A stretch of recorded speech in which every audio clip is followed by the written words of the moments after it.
O Perimetral Podcast está num lugar que é a cara de Porto Alegre e dos porto-alegrenses.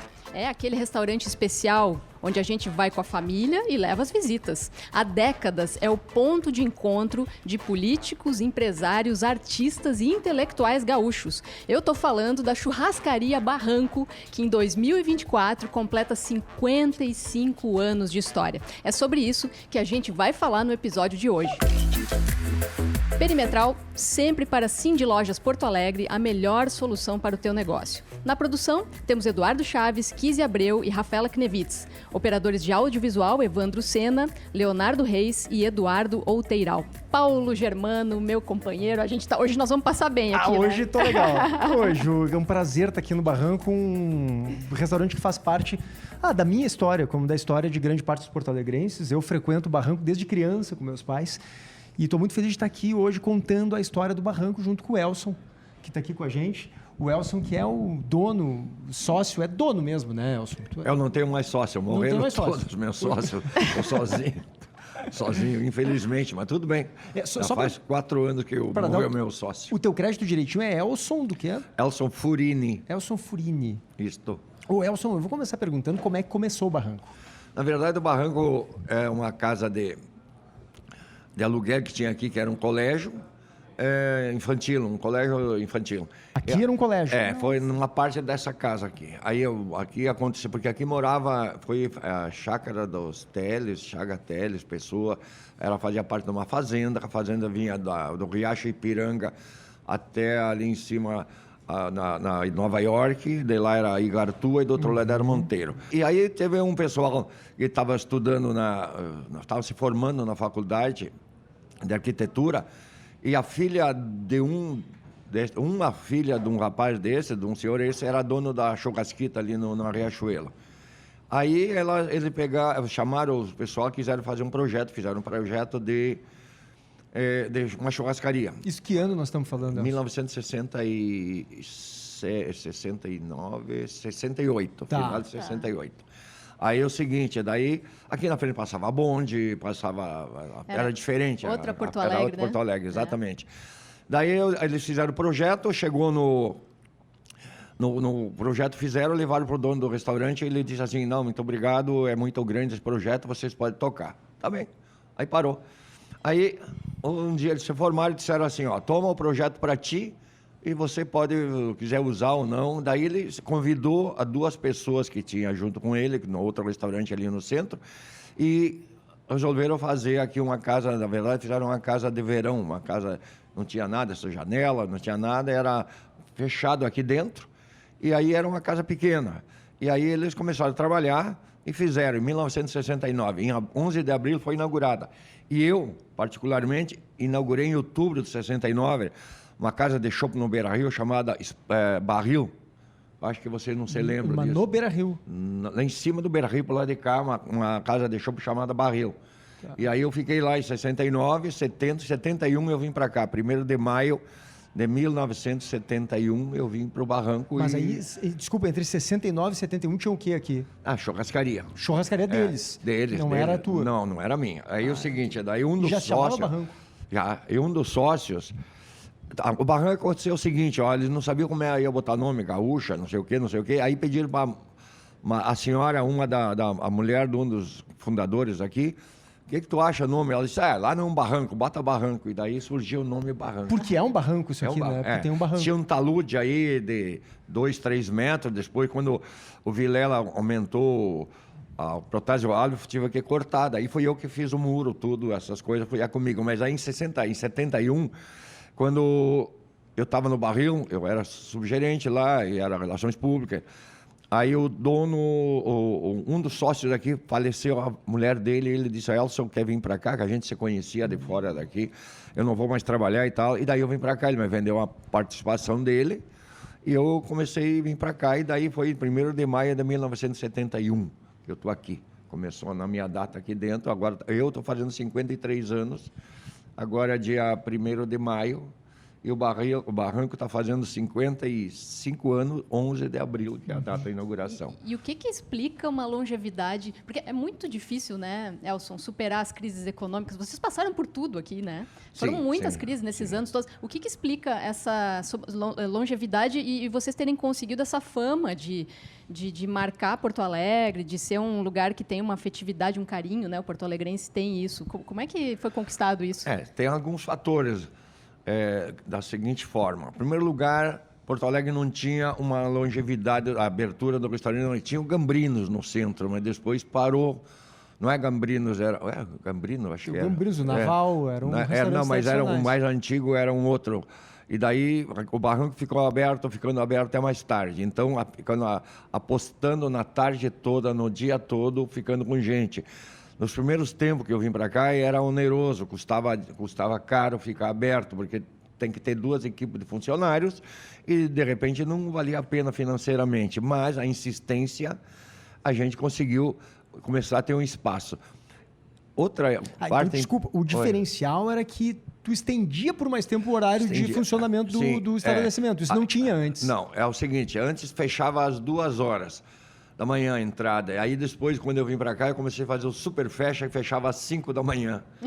Entendeu? Então ficava praticamente quase 24 horas aberto, porque às 8 da manhã já tem gente aqui, começava às 11, ficava até às 5. Agora é das 11 até a meia-noite, 1 hora, dependendo, até que foi limitado por problema de pandemia, de transporte. E o almoço também, tradicionalmente, os restaurantes fechavam mais cedo, 3 da tarde.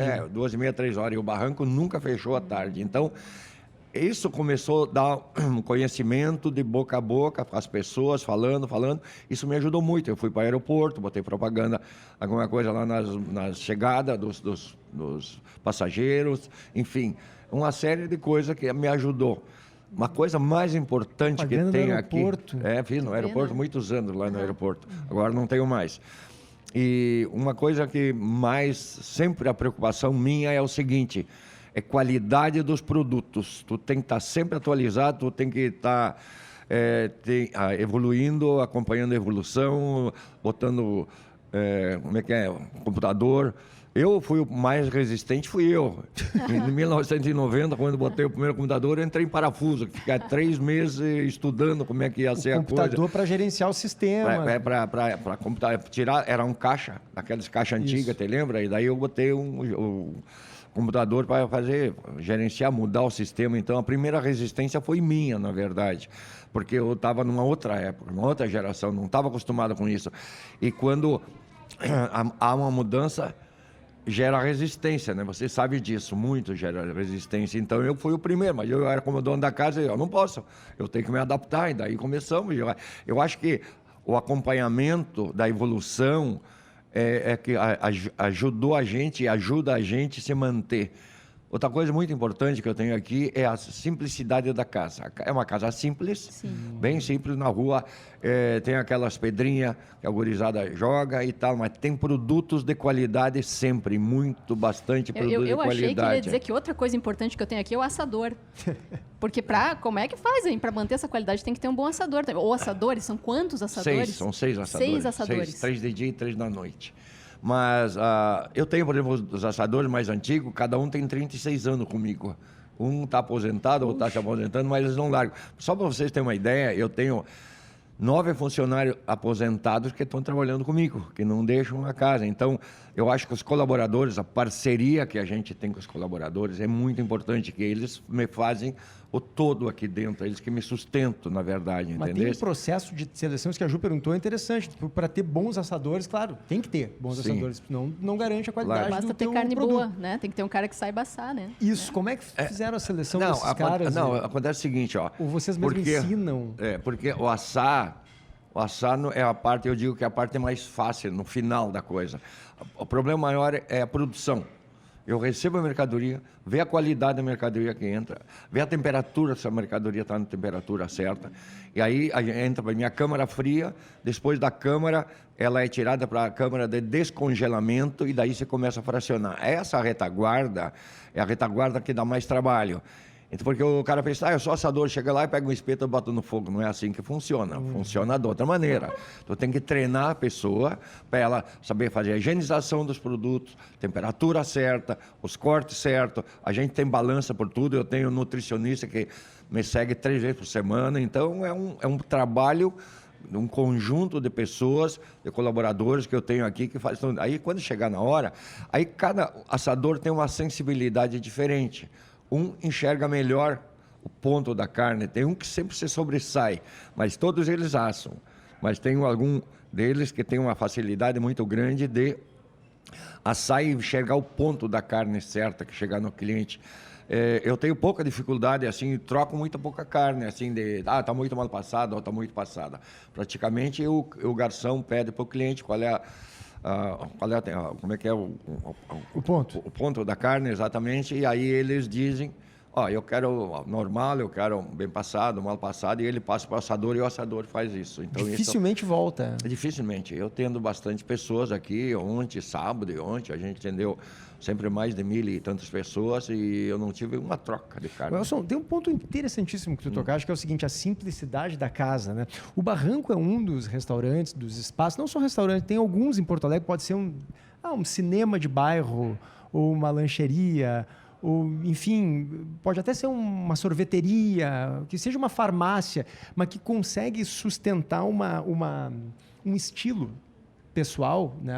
Por exemplo, o Barranco, se tirar essas toalhinha vermelha aqui, triangular, que ficou em cima da mesa, já não é um barranco. Imagino que o senhor não tire isso aqui nunca. Sabe que faz parte da... Só tive que tirar sábado porque o Grêmio ganhou o campeonato e botei azul. Mas azul. Já botei sério? De volta vermelho, Mas faz parte dos emblemas que o Barranco tem, né? Até porque isso aqui é psicológico, né? Ele abre a vontade de beber, o apetite, esse vermelho e branco, ele puxa nisso. Fala mais sobre isso. Vocês pensaram nisso? Não, isso aí está tecnicamente provado que o vermelho com o branco ele agride o cérebro da pessoa e ela desperta mais vontade de beber, mais vontade de comer, entendeu? Isso ajuda.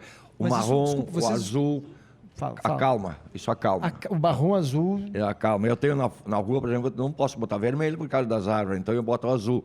Mas é um outro tipo de trabalho. Mas por que não pode botar vermelho por causa das árvores? Não, poderia botar, mas isso aqui fica muito caro lá fora, entendeu? Eu tenho que trocar muito. Então, eu tenho uma série de fatores também. Tu me perguntaste há pouco, esse tempo todo que eu estou aqui dentro, eu vou te explicar alguma coisa. Em primeiro lugar, tu tem que ter na tua cabeça planejamento para longevidade, planejamento para ter dinheiro, para ter a diversidade com todo mundo, né? Eu passei 7, 8 planos de governo, passamos com esse negócio daquela doença aí que pandemia, deu, né? a pandemia, passamos praticamente 3 meses fechados, a gente foi em banco buscar dinheiro, eu tinha uma reserva boa no banco, gastei tudo, eu não dispensei meus funcionários.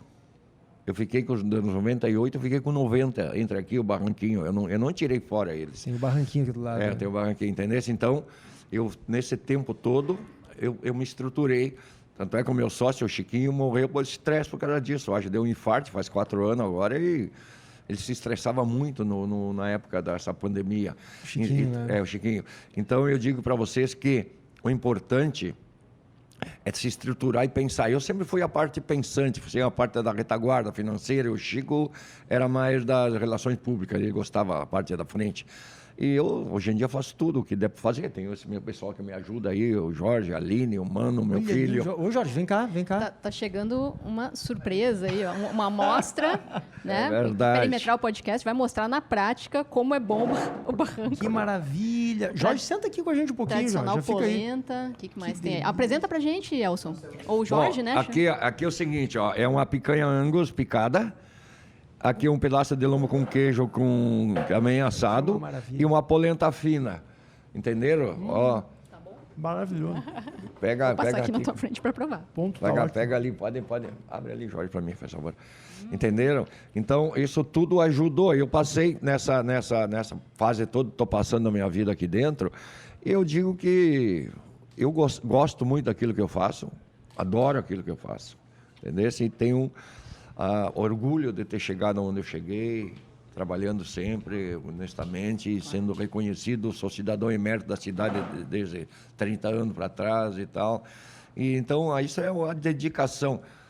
problema maior, Paulo, não é tu chegar ao ápice e ficar em cima, que é o difícil. Difícil é segurar o Tu sucesso. não vai ser sempre campeão. E manter a qualidade, né? Sim. Sempre. A qualidade. O cara sabe que ele vem aqui, ele vai encontrar o lombinho com Um queijo. queijo igual. Sempre. Eu já troquei 3 vezes de fornecedor de lombinho, por exemplo, do lombo, porque o frigorífico durou 20 anos, eu sou muito fiel aos fornecedores, eu faço parceria. Eu sou bom para ele, pago em dia tudo, e ele tem que ser bom para mim também. Então, eu tenho essa vantagem. Aí eu troquei, essa é a terceira vez, só que eu fiquei 20 anos, outro eu fiquei 15, eu acho, e agora estou conhecendo outro grupo aqui há bastante tempo. Eu ia falar com o Jorge, né? Porque o Jorge veio aqui para a mesa, trouxe essa maravilha aqui. É o chefe dos garçons, o coordenador dos garçons. Como é que é esse teu trabalho? Porque assim, o Barranco também é conhecido por servir bem, por atender bem, né? Então, é uma responsabilidade, imagino, também coordenar uma equipe dessas, né? Como é que é? A gente... Porque sábado, domingo, o fluxo é bastante grande, né? Então, a gente tem que conhecer cada garçom, saber a capacidade de cada um e para poder escalar eles de acordo com o setor, conforme onde dá mais movimento e tal. Então, mas isso aí a gente acaba pegando na prática, acaba conhecendo cada um e faz esse serviço, né?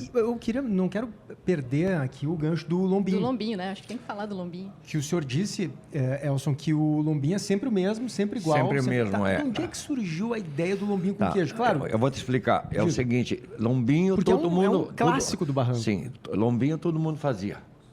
Em Porto Alegre, na churrascaria. Na época tinha Urca, Cabanha dos Santos, Santo Antônio... E não sei o que, tinha um monte de churrascaria. Lá em cima, o Xerezada. Não é da época de vocês isso, mas tudo bem. Mas, sempre... Então, eles tiveram a ideia, não foi a minha ideia, foi deles, tiveram a ideia de testar, botar queijo no lombinho. Porque se fazia em casa, no forno, em casa, se botava uma carne de porco, um lombinho, um filé, uma coisa assim de porco, que se botava queijo em cima, ficava mais saboroso. Por isso que foi criado e inventado. Isso Quem aqui... foi a ideia, desculpa? Tua? Não foi ali, já existia quando cheguei aqui dele. Aí eu troquei muita ideia. Em 69 já existiu. Então o lombinho é desde o início mesmo. Desde o início. Aí aconteceu o seguinte, que as pessoas devagarzinho foram se adaptando. Eu tive que fazer uma série de mudanças aqui do queijo. Porque o queijo tem que ser um queijo especial, moído 3 vezes. Mas é um parmesão, né? Sim. E esse vem de Minas Gerais. Não é nosso daqui, entendeu? Então, nós temos com o tempo, tu vai adquirindo a experiência das coisas. E moe o queijo aqui. Não, ele vem moído. Em 3 etapas. Tem que ser de bem vez em fininho, quando, então, para dar certo. Muito fininho, e põe assim. o queijo só depois que a carne está pronta. Funciona assim. Pega o lombinho, bota o sal, bota queijo. Aliás, assa o lombinho primeiro.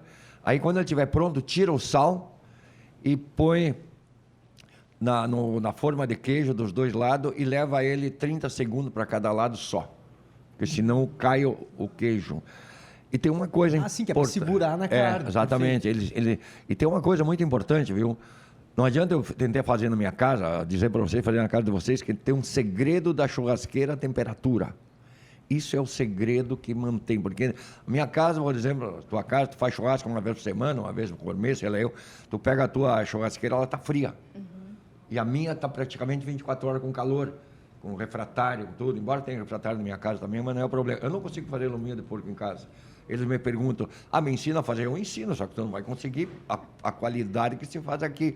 Você demora muito, cai o queijo para o fogo, senão não fica de acordo. Se tu não tiver um queijo 3 vezes ralado, bem fino, não pega direito, fica aqueles pedaços grandes. Então, tem uma série de pequenos segredos. Um segredo é o forno. São marcas. Outra marca do Barranco é essa a polenta. Olha só, né? a finura da polenta. Sim. Né? Sempre, é um clássico também, e aí eu gosto daquele molho remoulado ali junto, fica maravilhoso. Deixa eu pegar aqui. Daqui a pouco tá aqui Com para ti. licença. Pode Não, tá ótimo. Então, quer ver uma coisa, Paulo? Qual é o segredo dessa polenta? Isso aqui também, polenta agora... tem um monte de lugar, mas assim, Não. essa polenta do Barranco é diferente. Posso contar uma história para vocês? Claro. Que até foi uma colega de vocês, hoje em dia não é mais colega de vocês, mas foi.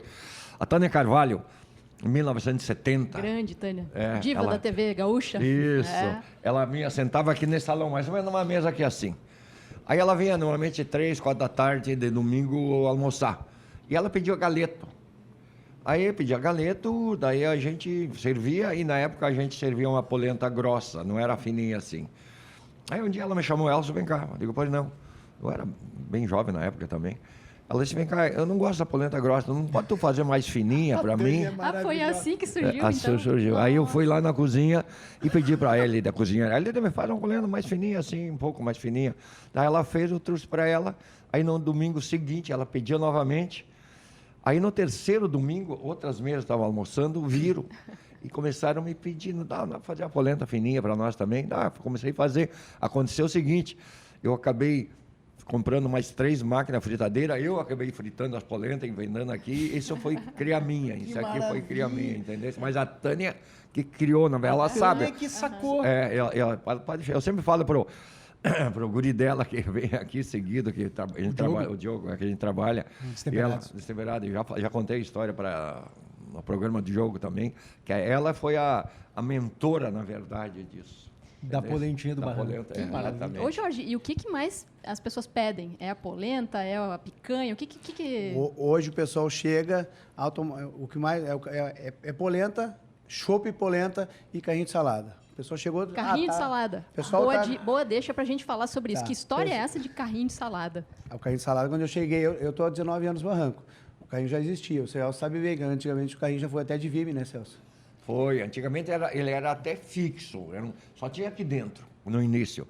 Aí depois eu comecei, achei um pessoal para fazer de Vime, daí eu fiz 3 carrinhos. Mas isso é maravilhoso. Sensacional. O carrinho de salada eu só conheço no barranco, Certo. só conheço aqui. Eu não sei o que tem essa salada do barranco, que parece que a alface é melhor que eu como em casa. Não sei o que é que sai daquele carrinho, uma salada muito boa, fresca. E alguém poderia torcer o nariz, porque né, ela está ali exposta de alguma forma, enfim, e ela é maravilhosa. Como é que foi essa ideia de por que um carrinho e não a pessoa pedir a salada e vai lá na cozinha e busca? Certo. Até não tem um buffet, né? Fixo, né? Não tem Incomoda. buffet, exato. E são muitas coisas dentro do carrinho, né? Sim, antigamente eram 12, agora é 18 tipos de salada. Eu vou explicar uma coisa para vocês da antigamente. Tá. O Jair Soares era secretário da Saúde do Estado do Rio Grande do Sul, ele gostava muito de sentar aqui, antes de ser governador, ele sentava aqui nessa sala aqui, e aí ele queria... Tu tem que tirar o carrinho de salada, porque fica exposto, não sei o quê. Eu digo, não, a Jair... Secretário da Saúde, claro, com a vigilância Eu dizia, na cabeça. Jair, eu não vou tirar o carrinho de salada. Porque, não, mas tu tem que servir em travessa. Tá, vou servir em travessa, tu vai te servir, vai voltar para a cozinha, eu vou reaproveitar. Eu não faço isso. No carrinho de salada, ele serve e ninguém mexeu. Só o servidor que mexeu. Então é mais higiênico. E a guria dele dizia, pai, eu quero o carrinho de salada. Uma das gurias dele sempre queria o carrinho de salada. E acabou ele cedendo depois, entendeu? Aí ele entendeu que realmente... E tem uma coisa, já fui criticado. Lá no barranco tem um carrinho de salada que anda na rua, no meio das árvores, das folhas, e ninguém faz nada. Mas tem uma vantagem. Eu uso no carrinho a salada que precisa congelar, botar o gelo embaixo, a nutricionista está comigo. Eu nunca tive problema aqui de doença. Graças a Deus, nunca, nesses 55 anos, 54, 55, botei alguém no hospital por causa dessas coisas. Ia ser muito difícil. Eu uso, como é que é, gema pasteurizada, faz 25 anos para não dar salmonela. Eu tenho uma série de coisas que eu faço. Tu me perguntasse há pouco de onde é que veio a salada verde, eu vou te explicar. Ela vem no interior de Garibaldi. São de estufas feitas lá. Antigamente eu tinha aqui em Viamão, eu tive muitos anos em Viamão, uma granja onde eu produzia. Mas aí a evolução foi chegando e aí a serra se modernizou, que a serra é muito avançada aqui do lado de Garibaldi, Bento Gonçalves, nessas regiões aí. E aí eu estou pegando sempre deles 2, 3 vezes por semana, toda ela certificada. O radite, para ter uma ideia, ela vem lá de Lajeado. Ele tem um tamanho X, não pode ser maior. E uma série de pequenas coisas. Exatamente. Mas a tua tese, isso que eu achei muito interessante, é que se ela fosse servida a salada em travessas, os outros restaurantes, às vezes o cara não come, não mexe na salada, eles aproveitam. Sim, exatamente. Sim. E aqui eu não tenho carrinho. desperdício, porque o certo teria que botar fora. Vai na mesa, não comeu, mexeu e tal, bota fora a salada. E o carrinho não se perde. O carrinho fica ali, ninguém mexeu. Mas e tem uma vantagem, viu? Também tem uma vantagem para as mulheres. É o seguinte, ó. Carrinho de salada vem na mesa. Quando é um buffet, A mulher, às vezes, tem vergonha de servir a segunda vez. Pô, todo mundo vai olhar que eu estou comendo de novo. Ela não vai. E no carrinho ele vem, ela serve uma vez, se ela servir mais um pouquinho, não tem problema nenhum. E olha que eu vou dizer que é um estímulo, inclusive, a alimentação saudável, porque o carrinho vem na mesa, tu olha aquilo ali e fica com vontade de comer mais salada, né? Claro, claro. É. E a minha dúvida é quem criou o carrinho de salada e quando? Porque foi o senhor mesmo ou já tinha quando o senhor chegou? Eu criei um móvel. Quando eu cheguei aqui, tinha tipo um buffet, mas era só aqui dentro. Era um carrinho grande tinha pegado um carrinho de... Mas parado? Sim, ele tinha umas rodinhas atrás só, o garçom levantava, tinha um cara para servir. E aí é o seguinte, aí eu comecei a falar, não, parei, vamos mudar esse sistema aí, porque esse sistema não vai a lugar nenhum. E aí nós não tínhamos 12, não tinha nem 12 variedades de salada. Daí depois a gente começou, porque na época eu tinha salada russa, salada de maionese, que nem tem hoje, não sei o quê, e não tinha salada Barranco, por exemplo, não tinha, radite com toucinho não tinha, palmito também, depois que eu introduzi, então tem uma certa coisa. Aí eu digo, não, para aí, esse carrinho tem que andar mais, porque no primeiro ano que deu, no segundo ano que deu aqui, deu um frio, e não se vendeu praticamente nada no inverno, porque era aberto ali para o lado de fora. Entendesse? Então eu digo, não, vamos ter que dar uma melhorada em algum sentido. E aí foi quando eu comecei com um carrinho com 12 tipos de salada. Era 2 andares. Agora eu botei 3 andares com 18 tipos de saladas. Nossa senhora, daqui a pouco vai ter mais um andar ainda? Aí o saladeiro não consegue erguer também. Tá, Não, eu ia perguntar pro Jorge, porque eu interrompi ele antes. Ele estava dizendo que a pessoa chega aqui, é o chopp, a polenta e a salada, né? Isso. E aí? Não, daí depois ele vem a história, o tal do lombinho. Às vezes eu vim lá de São Paulo, me falaram desse lombinho. Tem gente que vem de fora já sabendo disso. Falando do lombinho. E agora, se falar da Tânia, assim como a Tânia, tem o pessoal de rádio, eles bota apelido, ou muda os pratos. Tinha o lombinho do Paulo Santana, Celso. Por muito tempo, alguém mais próximo a ele chegava aqui, ó, eu quero o lombinho do Paulo Santana, que ele era feito um pouquinho diferente. Porque ele comia muito lombinho. Era diferente. Não, ele gostava mais lombinho grosso, ele gostava do lombinho, mesmo peso, mas ele, em vez de ser fininho, tipo isso aqui, era mais grosso. Mais suculento, curto e mais alto. Grosso e alto. Exatamente. Entendi o Santana. Santana, né? O Paulo Santana, ele vivia aqui também. E uma dúvida que eu sempre tenho, Jorge, é o seguinte, a Ju falou uma verdade, né? O atendimento Barranco é diferente, né? Então, a gente até conhece os garçons, a gente se envolve com vocês e tal. E qual é o limite? Isso é que eu acho interessante entender, né? Como é que o bom garçom é aquele que trata muito bem o cliente, imagino, mas eu acho que ele não invade um espaço, não sei ser amigo, né? Qual é o segredo para tratar bem, para ser um belo atendimento, mas sem invadir o espaço do cara? Assim, tem essa preocupação? A gente procura não... Se o cliente dá abertura de conversa, eu acho que é como, né? O cliente dá uma abertura, puxou uma conversa, a gente conversa. Dependendo do assunto que ele for, ou ele faz perguntas sobre a casa, ou seja variável aí, a gente conversa. A gente viu que o cara não está muito afim de conversa, faz o atendimento, serve, está tudo certo, né? Não dá para ficar puxando assunto. Às vezes o cara está aqui só para comer ou está para negociar com alguém. Tem uma coisa, tá te metendo, que tu acha que pesa nesse atendimento? Eu sempre digo o seguinte, ó.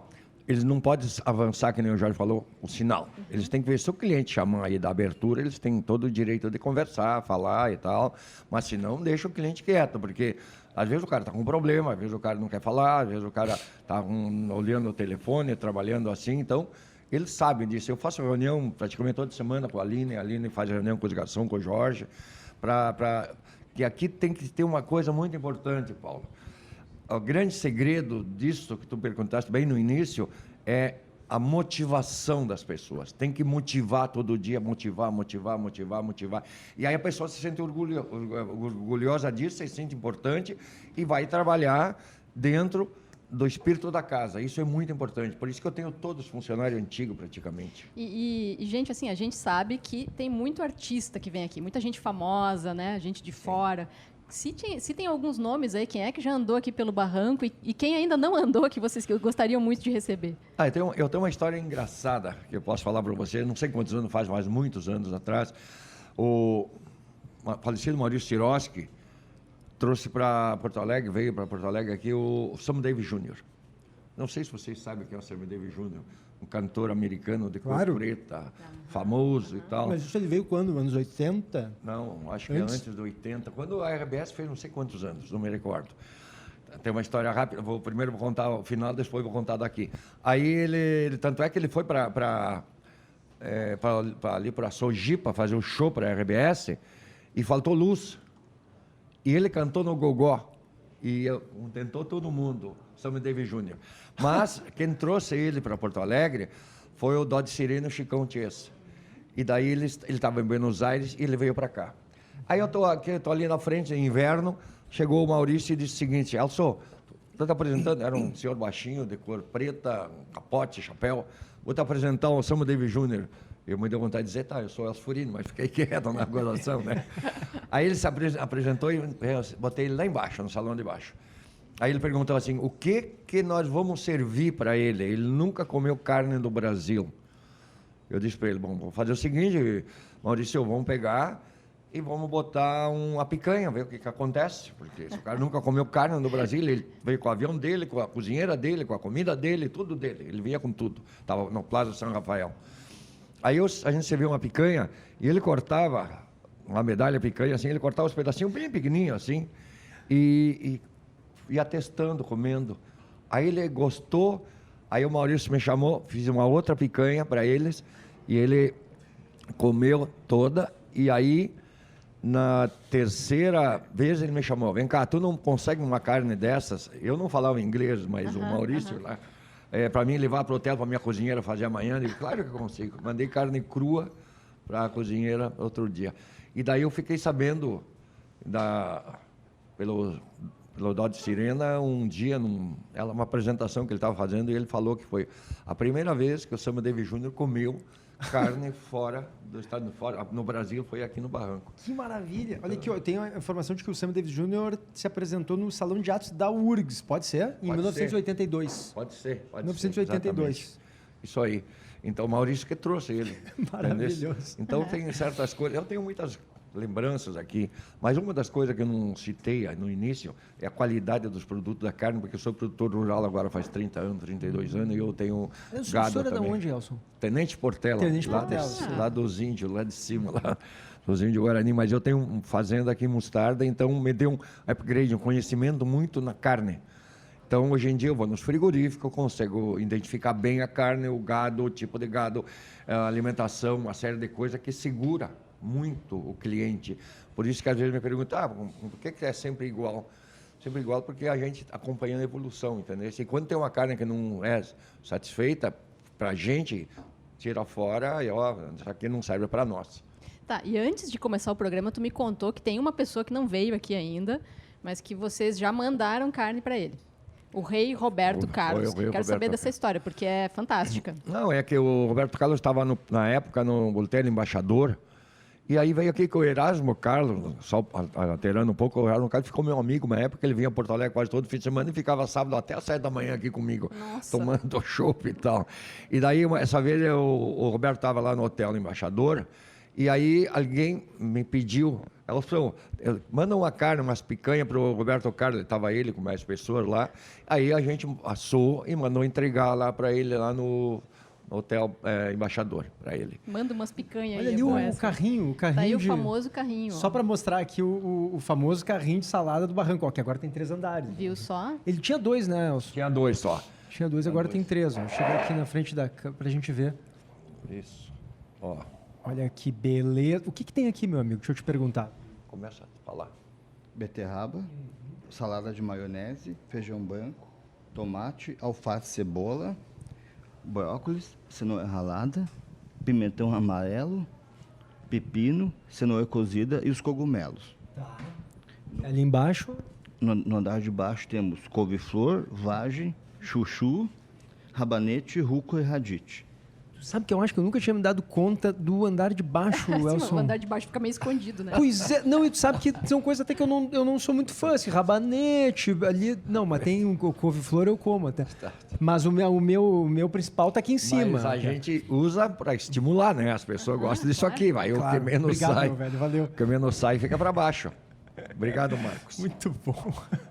A vida é assim, né? A gente tem que saber o que o cliente gosta mais. Claro, né? Aí claro. vai botando na frente. E Jorge, tem alguma história assim que tenha te marcado? Eu queria perguntar de imprevistos também. Se eventualmente ocorre, pedem uma coisa, não tem Já apareceu algum vegetariano aqui? Vegetariano vem bastante. Até acaba gerando uma gozação na mesa.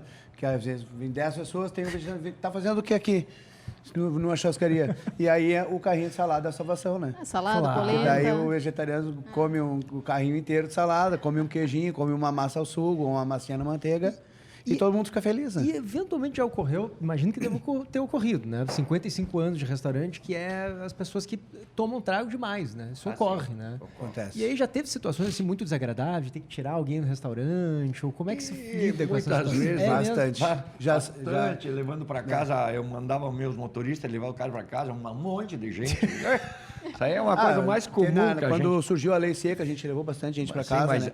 independente disso, antes da lei seca, tinha juízes, tinha pessoas que bebiam demais, não tinha condições de ir para casa.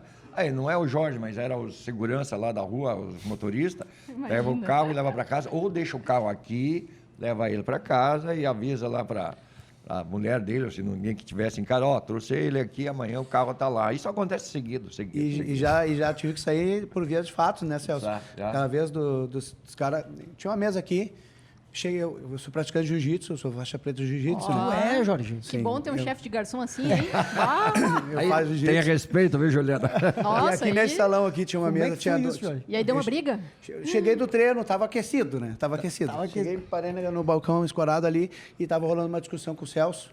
O Celso, que eu acho que os caras... Celso quem é? O Celso O quem é? Celso é um garçom Garçom. de antigo também na casa. Ah, sei. Aí os caras tomavam água, bochichavam e cuspiram no chão. E o meu colega falou, pô, aqui não é o lugar de fazer isso aqui, tem que fazer no banheiro. Cara, na época, isso faz uns 10 anos, sei lá, um pouco menos. E os caras, tchuco. Uns 10 anos. Não, porque eu tô pagando, eu faço o que eu quero. Não, não é assim e tal. E aí rolou uma discussão. Que pode, que não pode. Nisso veio o Chico. O Chico foi O falecido. Chico, que era o sócio do Celso. Elson, que faleceu em E começaram- 2020, que faleceu? Ou 2021? 21. 21 de dezembro de 20, isso mesmo. Dezembro de 20, Aí ficou uma discussão aqui, que pode, que não pode, e o Celso não tava, daí o cara, me chama aquele alemão que estava me atendendo, que eu quero falar com ele. Aí o Celso veio, pois não. O cara deu um tapa, aquele tapa de segurança dá em vagabundo na cara do meu colega. Nossa. Ele girou. E eu tava ali, fui separar, né? Vou separar? Não. Eu tava só assistindo, falei, isso aqui não vai dar coisa boa. Fui separar de sangue doce. O cara me deu uma bomba na cara. Tá brincando, Aqui, Jorge? bem aqui. Minha cabeça foi atrás e voltou. Passei a língua nos dentes para ver se os dentes estavam no lugar ainda, né? E tava. Aí acabei saindo na mão com eles, falando bem. Nossa. Aí que derrubei o cara desmaiou, me tiraram, me esconderam. Me esconderam, porque o cara era grandão, né? E eu era pequeno. Tu deu um mata-leão no cara. Montei, cotovelada, aquela briga de bar, briga de bar. E aí me Que esconderam, barbaridade. o cara acordou, e cadê aquele baixinho e o alemão da cicatriz? A gente conhecia uns caras que eram meio mais chegados nele, chamamos ele, aconteceu assim, assim, assado, quero que resolver com eles, para não vire uma confusão maior, assim, e deu tudo certo. Mas me pediu uma história, né? Uma boa história. Até, e por causa de dividir... Tem lugar com mas álcool, né? O pessoal sempre bebe acontece, demais, passa claro. do limite às vezes, né? Aconteceu agora há poucos dias atrás, uns 2, 3 meses, um cliente estava olhando o jogo de futebol e outro sentado Final ali. do Não foi Inter Fluminense? Eu acho que era Inter Fluminense, mas o cara tá quieto ali. E outro cara falou assim, eu não quero ver gremista hoje aqui perto. Se outro cara é gremista, eu estava quieto. Daqui um pouco ele discutiu, o cara levantou para bater nele, e esse aqui chegou, pegou ele, dobrou. Ele pegou uma faca, tinha uma galera, quando acabou o jogo, a galera vibrou o final do jogo, ali no fundo, e ele pegou a faca da mesa e virou. E o Júnior, filho do seu Elson, falou, Jorge, fica lá que vai dar confusão. E eu fiquei esperando. Quando ele pegou a faca para jogar, consegui pegar os pulsos dele, Puxou botei a ele faca. sentado, aí chegou uns colegas segurando a mão dele na mesa, tira as facas da mesa. E deu outra confusão. Essa aí foi menos, porque daí foi antes da... ele Agora, parou ali, só né? para deixar claro, também deve ter pedido de casamento, um monte de coisa legal também, né? Não é só briga aqui. Não é só briga. Casamento e separação, um monte. Mas casamento Separação muito. também. Tem gente que se conheceu, que casou, hoje em dia eles vêm, os filhos vêm, já tem neto. Só para ter uma ideia. Esses dias que eu fiz a passagem do véu, Aham. com o pessoal, gurizada que vem seguido aí, as meninas, uma delas casou ano retrasado, e uma das duas amigas vai casar agora, esse ano, em maio, e elas fizeram uma reuniãozinha ali, Jorge, nós vamos querer tua ajuda. O que foi? A Bruna. A outra me lembro agora, a Isadora, acho que vai casar. A Isa vai casar esse ano e a Bruna quer fazer a passagem do véu para ela. Tu pode ser o nosso mestre de cerimônia do supetão, assim, me pegaram e eu fiz. E aí fiz ali. Essas coisas acontecem, é bem legal. Incrível. Incrível, Elson Foi. e Jorge, foi um prazer conversar com vocês. Assim, acho que foi um dos melhores episódios, eu acho. Nossa, muito legal. Do Perimetral. A Ju tá agora 4, 5 episódios com a gente e foi demais, né? Demais. Adorei conversar E é o aqui. primeiro episódio que eu gravei que é ao vivo. Externo. Assim, externo, né? Acho legal porque dá um clima especial também pro episódio. E eu vou te dizer, eu tô louca pra comer. Vamos se terminar dedicar logo a esse isso negócio agora. aqui pra gente provar essas delícias aqui. Eu tô brincando, viu? Não, eu acho tudo bem. a história de vocês é sensacional por uma série de razões. Uma delas é porque mostra a capacidade de resiliência, né? De se adaptar aos tempos, de conseguir manter a qualidade, o padrão, apesar de tudo, de sobreviver a crises, a pandemia, né? A tudo que a gente ouviu aqui, e eu acho que é um grande exemplo, inclusive para quem está começando hoje, os empreendedores que estão chegando, de saber como tornar o seu negócio um negócio que pega fundo no coração das pessoas, que eu acho que isso que explica a longevidade, é essa relação afetiva com Porto Alegre. Uma coisa que me chamou muito a atenção foi esse negócio da cor, que vocês estudaram para cor exatamente. vermelha e branca, abre o apetite e vontade de beber. Vocês estudaram isso mesmo? Sim, agressividade, isso é psicológico. Isso é o psicológico, claro. As cores têm esse poder. Né? Tem esse poder. Mas essa característica do Barranco de ser assim as mesas, né? Com essa característica de ter claro, isso é um clássico, né? Sim. Da culinária, assim, eu digo de comida caseira mesmo, né? Exatamente. Mas isso você se preocupa com isso. Não pode mudar muito o Barranco. Imagino, claro, vocês aumentaram já uma vez a churrascaria e tal, mas ela não muda muito porque as pessoas gostam que seja tradicional como é, né? Para tu ter uma ideia, Paulo, aquelas janelas de fora, eu era mais para cá. E eu, quando refiz, aumentei lá para botar o ar-condicionado e tal, eu fiz elas, não são simétricas, cada uma tem um tamanho. Exigi que a pessoa fizesse de cada uma como era antes, não mudar nada. Isso que a Ju falou que eu acho interessantíssimo, que é essa capacidade de adaptação, mas sempre se mantendo fiel às raízes e à essência, às origens. Talvez as pessoas não se davam conta, mas eu me dava conta que os caras estavam acostumados, não pode mudar. Eu disse, porque a mudança gera resistência, não adianta, a mudança gera resistência. Então, deixa como está, que está de bom tamanho. E o importante é isso que eu falei com vocês, credibilidade, produto e serviço. Isso tem que tudo em conjunto, senão, e motivação da equipe. Só para fechar, quantos quilos de carne por semana? Eu gasto uma média assim, para tu ter uma noção, de 12 a 15 toneladas por semana. Eu ainda fui perguntar quilos. Toneladas, 12 a 15 toneladas. Não é por semana, por mês. Perdão, desculpa. Bom, mas ainda assim... 500 quilos por dia, mais ou menos. São por ano uma média de 180 toneladas. 500 quilos por dia. Mais ou menos, sim. Tá. 500 quilos por dia. E uma última pergunta, que esse é um clássico também do Perimetral, que a gente diz que vai acabar e começa a fazer um monte de perguntas, que é se houve mudança no hábito de consumo. Desde os anos 70, quando o senhor veio aqui para o Barranco, 71, o senhor entrou, né? Para hoje, mudança assim de... por exemplo, tomam menos cerveja e mais suco hoje. Que mudanças houve? Na verdade, é o seguinte, quando cheguei aqui, era uma casa mais de jovens e que vinham... Não que eu tenho contra os jovens, hoje em dia vem só jovens, né, Jorge? Tá, nós temos bem renovado. Graças a Deus. Mas o pessoal vinha... E daí vinha pessoal que não tinha muito poder aquisitivo e sentava numa mesa e peguia uma garrafa de cerveja em 6 pessoas, 7 pessoas e ficava a noite toda. E eu peguei e tirei a cerveja de garrafa, deixei só chopp. Durante muitos anos mudei a cultura e mudei o consumo, a clientela, que a clientela ela se seleciona ao natural, viu? Não vai pensar que as pessoas começam a ir, a seleção é natural das pessoas. Mas o que mudou? Desculpa, você tirou a garrafa, passou a servir chopp. Aí depois de 20 anos depois, 30 anos depois, voltei com as garrafas, com as long neck novamente e tal. Pela mudança de hábito de consumo. Exatamente. Mas por quê? Para mudar o quê? Não, porque o pessoal que vinha, o poder aquisitivo era mais baixo. Então, entendi. o poder aquisitivo, sendo de consumo melhor, tu me perguntaste há pouco, o que mudou? Na alimentação, as carnes não, porque eu padronizei as carnes hoje em dia, botei balança, botei tudo lá dentro, em cada setor, e daí essa quantidade de carne ela é sempre igual, não pode ser menor, os cortes são igual. Antigamente havia uma certa diferença um pouco nisso, não tinha essa cultura de padronizar tudo, entendeu? E eu consegui fazer isso, e isso me ajuda muito. Então tá. Muito obrigado por terem nos recebido aqui. Prazer pra gente e tenho certeza para os nossos ouvintes e telespectadores. Elson, Jorge, foi um baita Obrigado. prazer. Muito obrigado pela receptividade sempre aqui no Barranco. Eu que agradeço e estamos sempre à disposição. Fico muito feliz que vocês estão com a gente hoje aqui. Muito obrigado. Não sei se não errei muita coisa, mas Não, tudo bem. agora vamos comer. Vamos Agora está na hora de comer.